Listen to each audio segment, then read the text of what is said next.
All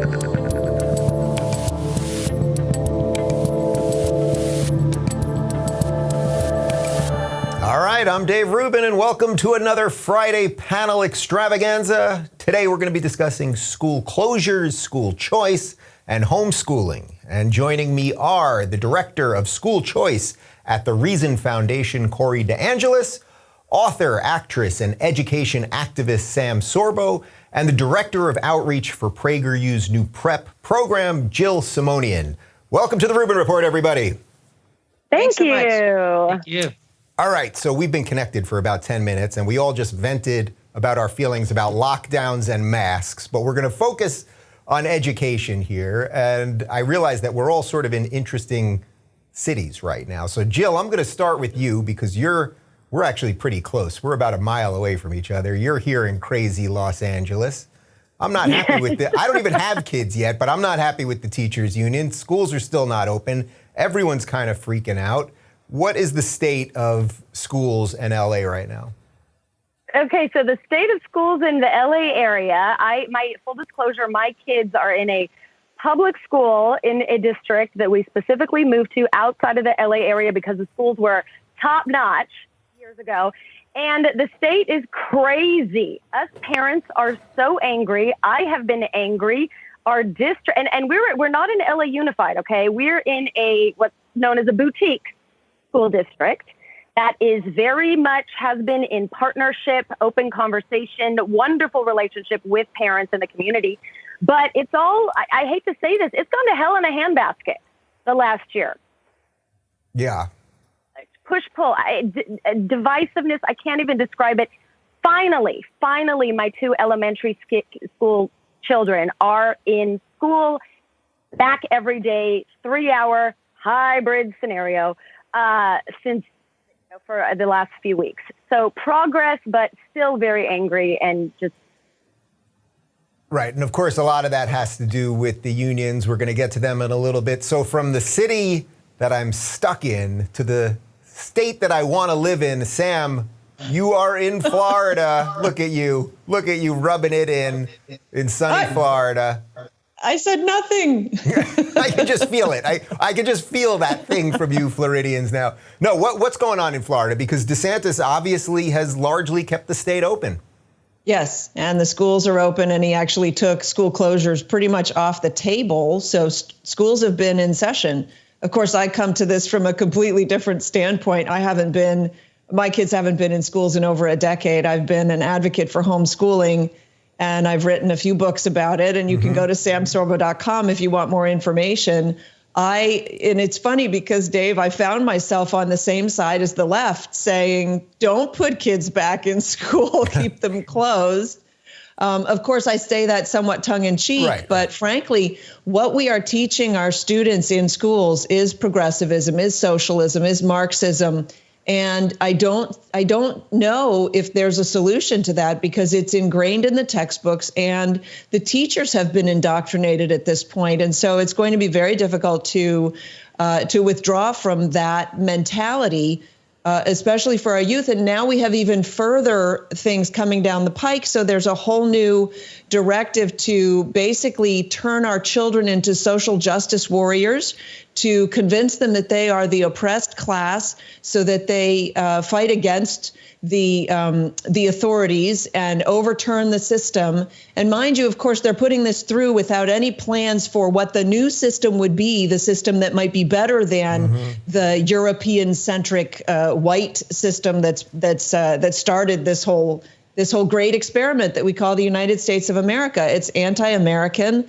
And so, that's pretty much where I am. Yeah, you bring up a couple things that I want to hit on throughout the chat, but this idea of suddenly it's conservatives, let's say, or basically anyone right or non-woke, trying to get all the kids back to school, but that's exactly where they're learning all these bad ideas is a really strange tension right now. Corey, you've been talking about school closures and everything else for quite some time. You are in D.C. How's it going in the zombie apocalypse of D.C.? Are you in the caged up zone over there? Yes, I'm right in the middle of D.C. And look, the public schools out here spend over $31,000 per child per year. And I'd say the best solution to all of this mess is to let the money follow the child. Even if you don't give them the full $31,000, let's say you give them $20,000, they could afford a lot of private schools with that money. Okay, so I love the idea of funding students, not the system. But let's bring this back to the unions for just a sec, because I know you've been talking about this for a while, Corey. But Jill, as someone that you teach educators how to be better educators, and you also have your kids in public school, which is pretty rare for successful people in the LA area. They preach public schools, but they all send their kids to private schools. What do we do about the union situation here? Because it seems like they never are going to go back until they get a list of demands that have nothing to do with COVID at this point, as we're seeing. It has much more to do with the new equity programs and everything else. My little community was lift the veil and really expose a lot of us parents who were blind for a very, very long time. And I raised my hand because I am included in that group that was blind. It showed us the truth, and it got us angry. And it's required us to be very, very courageous in addressing what is happening, in a very unfiltered way. And it's gotten down and dirty and ugly at a lot of the school board meetings. But I think that's where it starts. And one thing that we're trying to do here at PragerU's new prep program is, among many things, to give parents courage to start speaking up. We cannot be quiet anymore. We need to start speaking up, holding the unions accountable, calling teachers out individually who are the union leaders, who are pushing for these egregious lockdowns or demands and whatever they're. We have to start speaking up. And that's what we've been doing on my family, and my community members on a personal level. And we have seen, I'm not going to say anything is perfect, but we have seen certain directives and goals slow down. Certain things that the union wanted that we're pushing for, we've seen them see the army of parents of all of us come out, and they've slowed down a little bit. Is it going to work forever? I don't know. But it starts with parents speaking up loud and not being ashamed of it. So, Sam, not only are you feeling good because you live in Florida, but now that homeschooling has sort of gone mainstream, everyone's kind of talking about it now. You said you've been doing it for 10 years. Is that what you said? Yeah, over a decade, yeah. For over a decade. Can you tell us, what got you into it? And are you kind of feeling yeah, guys, you're all late to the party. This is what you should have been doing all along?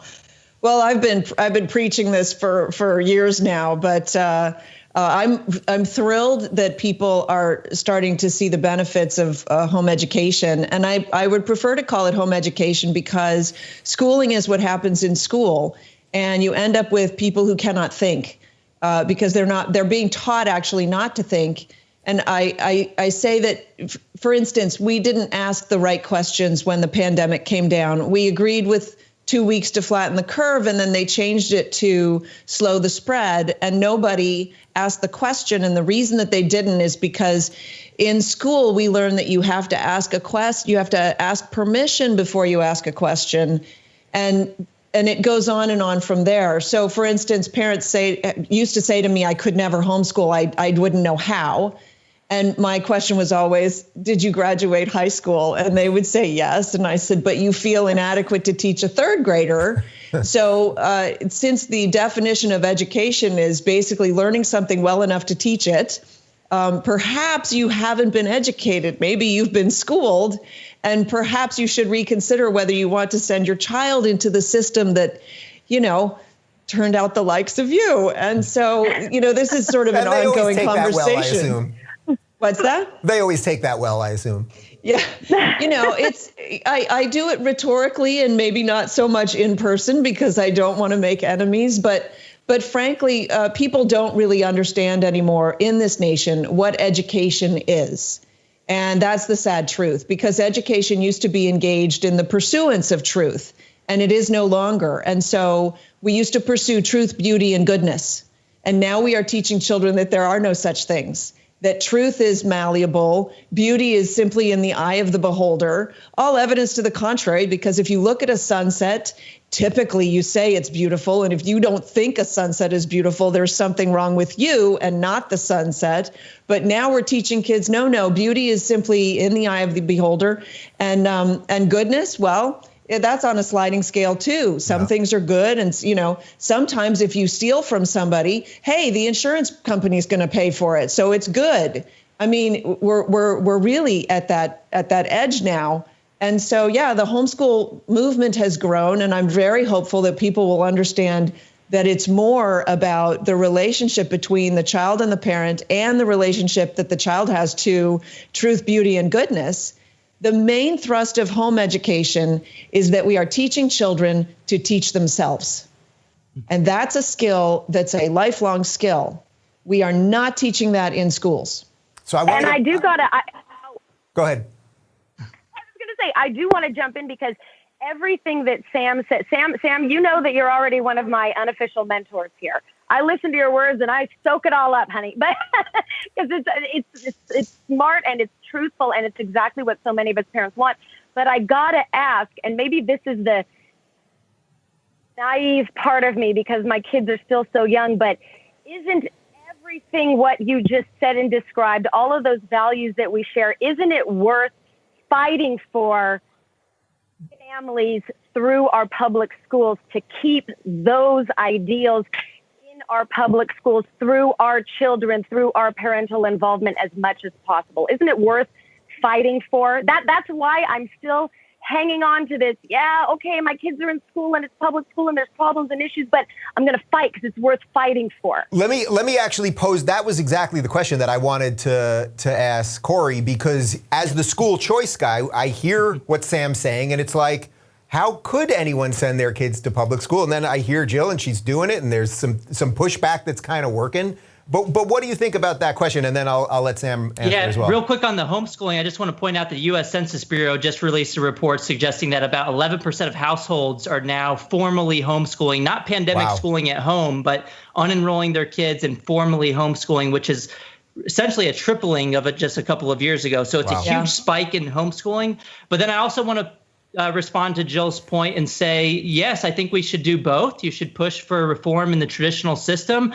I will say I think school choice, or what I call funding students as opposed to institutions, does both things at the same time because it provides that bottom-up accountability for the public schools to change their curriculums and to change how they teach and how effectively they teach students. And it incentivizes them to open their doors for business. There's a recent report from Brown University, a working paper out there that just came out last year, finding that public school districts with more low-cost Catholic schools in the area were more likely to reopen their doors for business, which gives credibility to the argument that competition is a rising tide that lifts all boats. And in the school choice literature, there's about 27 studies. 25 of those 27 studies similarly find that school choice competition leads to better outcomes in the public school. So we should expect the curriculums to change as a result of the competition as well. And I will say it's a lot tougher to get things done through the democratic process because the unions are so powerful and and then the teachers might still just do the same thing anyway. And that may take a long time. A lot of families don't have it much longer and they want to have choices now. And I think that's why so many states are pushing school choice legislation right now. About 30 states have introduced bills to fund students as opposed to systems, and about a third of those states have already passed at least one bill out of at least one chamber. So in a way, the teachers unions have kind of overplayed their hand this year. Yeah, interesting. So I want Sam to jump in on that question as well. Jill, I'll give you my answer, though, which is one of the last things that was allowing me to say, oh, I still am an old school liberal, was that I believe that there was some role for the public, for public education. The tax money should be used for public education. I've really shifted into more of Corey's position on this, which is fund students, not the institutions, because I think, and I don't want to put words in Sam's mouth, but I think she's going to agree with me, that the woke ideology is so pervasive, it is so in the system right now, that even if you get little wins at public schools, they're only going to be little wins as the tide just keeps going. But Sam, I do agree. No. I do agree with that. So let's just say you can have, as Corey points out, and I love all of Corey's points, frankly, and I'm so heartened to hear actual statistics. I hadn't seen that study yet. But I will say that you can have it both ways. You can join the school board, run for school board. You can try to hold the unions accountable, but also not sacrifice your children to the wokeness beast that has invaded our schools. And I would put to parents, and by the way, let me just say, I'm really sad to be the one carrying this message. I do not relish my position here. I just know the things that I know. And I also want to say, I don't blame teachers, because I think teachers are trying to do the best that they can in a system that has now been corrupted by an ideology that sought to corrupt, okay? But when you have a child that I spoke to on the phone, having been given a poem that featured erotic, violent sexual imagery, okay? Yep. And with no warning, and she said she felt violated. And yet, because the parents are so sort of beholden to this system of and it's not education, and it's not working, and we are 27th in the world, and we spend more than any other country except Switzerland on our students, and so it's a broken system, and we're just not willing to admit that it's broken. You know, then you come up against, what's it worth? How precious are your children? And that's really what it comes down to, because the problem is, when the child is exposed to some of the information that is given out in the schools, and it's in the textbooks, and some of the teachers are, boy, there was a teacher who read this poem to the class, right? It's too late. That young woman was already violated. It was too late. Yeah, they raised a ruckus, and they went to the school board, and they, demanded an apology. It's too late. Yes. There are certain things you can't unsee. So there's a choice to be made. And I would say, because I've been in this for long enough, yes, I was tremendously insecure. That's why my book is titled the way it is. I was tremendously insecure when I started. And what I discovered is, it's not about me. It doesn't really matter how capable I am in terms of what I know. All I have to do is be the lead learner and show my child that they can teach themselves anything, and I'm equipping them to handle the world. I'm also showing them relationship and love of truth, beauty, and goodness, which are the most important things, really. And so we have to rethink the way that we define the word education in this nation, because, as I pointed out in my second book, which is behind me, Words for Warriors, they've redefined education. They've redefined the word fascist. They've redefined all of these words. And so our thinking is wrong now on many of these topics. And we really need to refocus ourselves and repurpose ourselves to winning back our language and our culture simultaneously. So, Corey, I think that's pretty much what you've been trying to do, right? Absolutely. And Sam, I just want, that all great points. I really like the point that you made about, this is not about the employees in the system. It's not a problem with them. It's that there's a messed up set of incentives that's baked into that system, which is leading to schools to be closed for in-person instruction for so long. And over time, if we look at the data, the system hasn't really rewarded teachers appropriately. If you look at since 1960, we've increased inflation-adjusted per pupil education expenditures in the U.S. in their public schools by 280% in real terms. And between 1992 and 2014, a report has shown that we've increased real per pupil inflation-adjusted education expenditures by about 27%. But real teacher salaries, after adjusting for inflation over that same period, dropped by 2%. So that's because it's a closed system. Yeah, and we're not allowing for the free market. It's very simple.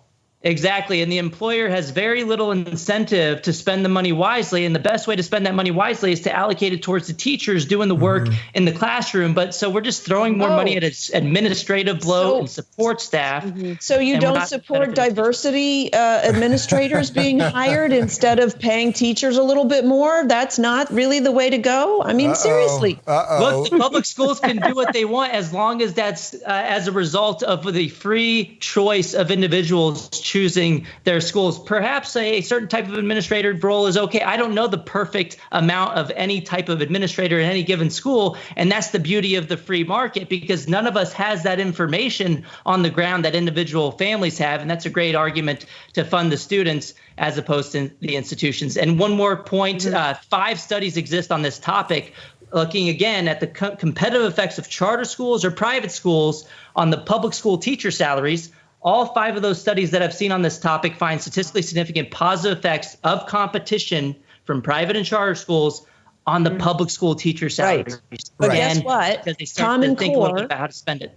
Guess what? Common Core, which was adopted throughout the nation without being tested, never tested, actually ushers in this idea that there shouldn't be competition. That was the whole premise of Common Core, is that if you go from one school to a different school, the level will be the same. Common Core makes it all common. And what parent doesn't want their child to be common? I mean, seriously, it's baked into the name. And yet everybody jumped on to the tune of billions of dollars because, let's face it, the education game, the school game in this nation is based on dollars, not on results. And so now we have a nation where children are being dissuaded from learning math. That's part of the Common Core agenda. And they're being dissuaded from reading classic literature. And they're being shown pornography in schools. It's running rampant now. And I know that most people say, well, my school's different because I really like the teachers and it's a cute little school and whatever. But you're asleep at the wheel if you're not reading the books that your children are being assigned. And if your child comes home with math homework that you can't do, your child thinks you're the stupid one. Sam, next thing you're going to tell me that 2 + 2 doesn't equal 5, but we'll save that for a different show. Jill, I might actually. I want to shift to something. I want to just do 2 stats that my guys pulled up for me here that sort of sits right below all this, because I think it's really important to talk about. So pediatric visitations for mental health concerns are up 24% for 5 to 11-year-olds and 31% for 12 to 17-year-olds. That's according to the CDC. And 1 in 4 young adults exhibited suicidal tendencies during the lockdown, also according to the CDC. Everyone knows these stories. I feel like we've all heard them or directly experienced them or whatever. Now, I know you mostly deal with educators, but obviously you have young children as well. What are you seeing on that side of this, the results of these lockdowns? The results of these lockdowns is that, well, I mean, twofold, just as you said.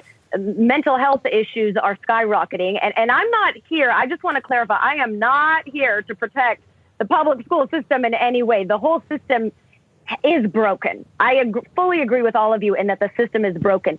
But on the other side of all of this is, like I said, this year the veil was lifted.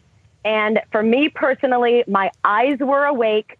I have been, my kids are 3rd and 4th grade, so they are very small. Since the beginning, I have been reading they are coming home with from school saying, okay, that's good, that's fine, that's weird, that's not good. Hi, teacher, what the heck is this? Speaking up.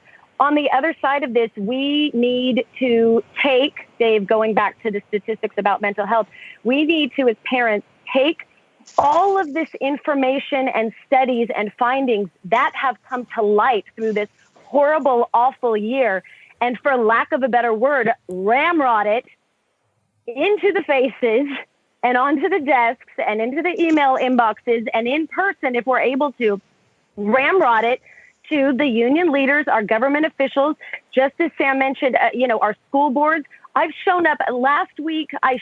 2 weeks ago, I showed up at my school board meeting. The first time they did it in person, I read off specific examples of everything wrong that is happening. They cut my mic off. Okay. They cut my mic off. I kept talking. This is the type of it was a real scene. It was a lot of fun, let me tell you. But this is what we need to keep doing. Yes, pay attention to our kids extra, more so over the top than we ever did.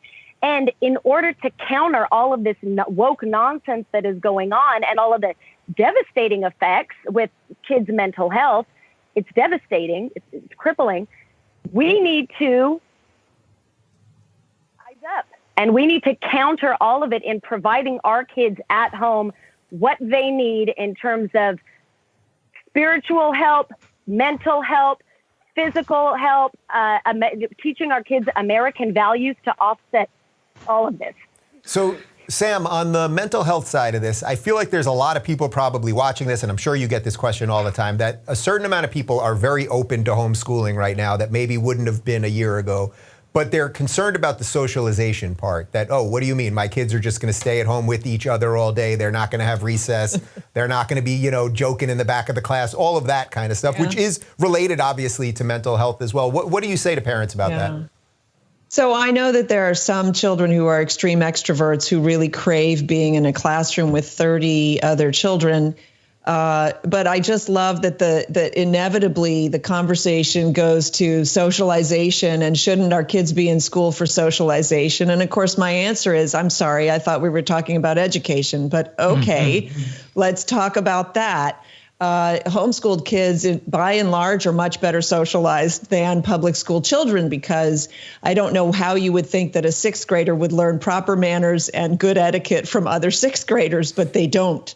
And so homeschooled kids tend to associate with children and adults of all ages, and therefore they are held accountable and they learn how to behave better in public. Now, if you want to argue that going to Yale will get you connections that you wouldn't get going to John Podunk University, I can't argue that. But if it's costing you $80,000 a year and you're not actually getting an education, I'm not sure that it's worth it.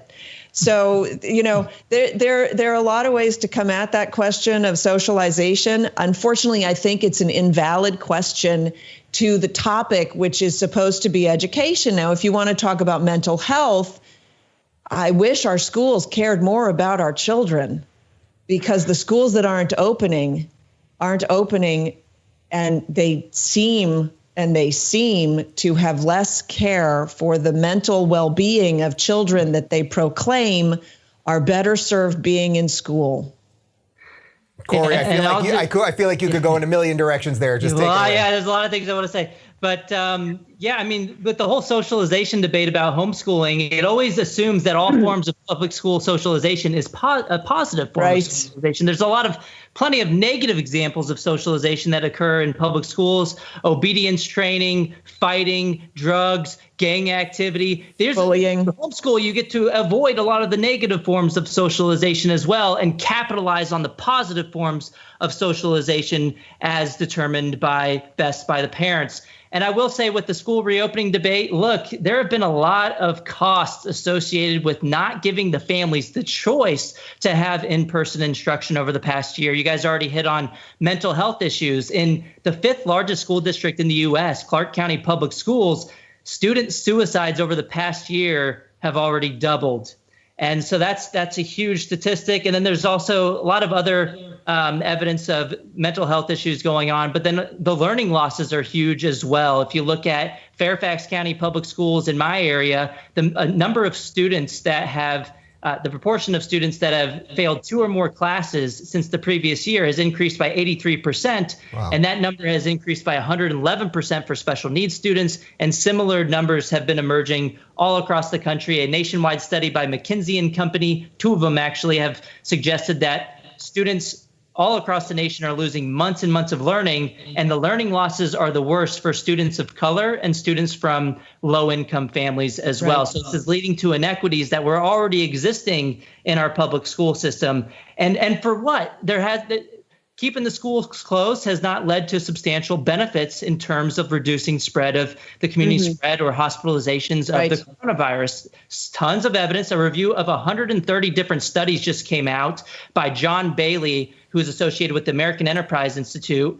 And he published this through the Center for Reinventing Public Education, the most massive study on the topic, review of the literature, suggesting that schools can safely reopen and that school reopenings are not linked to significant increases in community transmission of the virus. Look, every single family should have that choice of in-person or not. And look, the one silver lining from all of this, I think, is that families are fed up with it. And they're seeing all of the nonsense about teachers union officials vacationing in Puerto Rico while fighting against going back to work, or sending their own kids to in-person private schools and then railing against opening their own schools for work. And the public schools opening the same school buildings for in-person childcare, but not for learning, and then charging families out of pocket. Families are seeing all of this, and they're rallying behind school choice, or what I call giving the money to the family so that they can figure it out.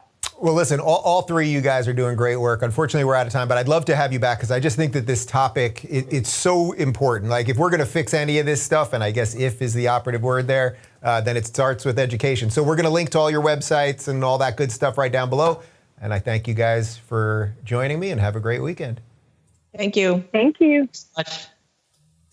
All right, a little something on education, people. I hope you felt that was enlightening and interesting, and that you learned a little something there. I thought this was a good sort of threesome, for lack of a better term, because Corey obviously focuses on choice for the most part, and Jill focuses on educating educators about all of this and has her kids in public school, and Sam, of course, is doing the homeschool thing. So I thought it was a nice little blend. I hope you got a little bit of information there. And man, it's like this, in some ways, this is the issue that before I said something about how there's the mental health issue lies above all this, and then there's just the education thing that lies below everything that we're doing right now. Like, if kids are not going to be taught any of the proper things, this is what Sam was talking about. If they're not going to be taught any of the proper things, and if 2 + 2 isn't going to equal 4 anymore, and truth isn't going to be truthful, and there are going to be no empirically truthful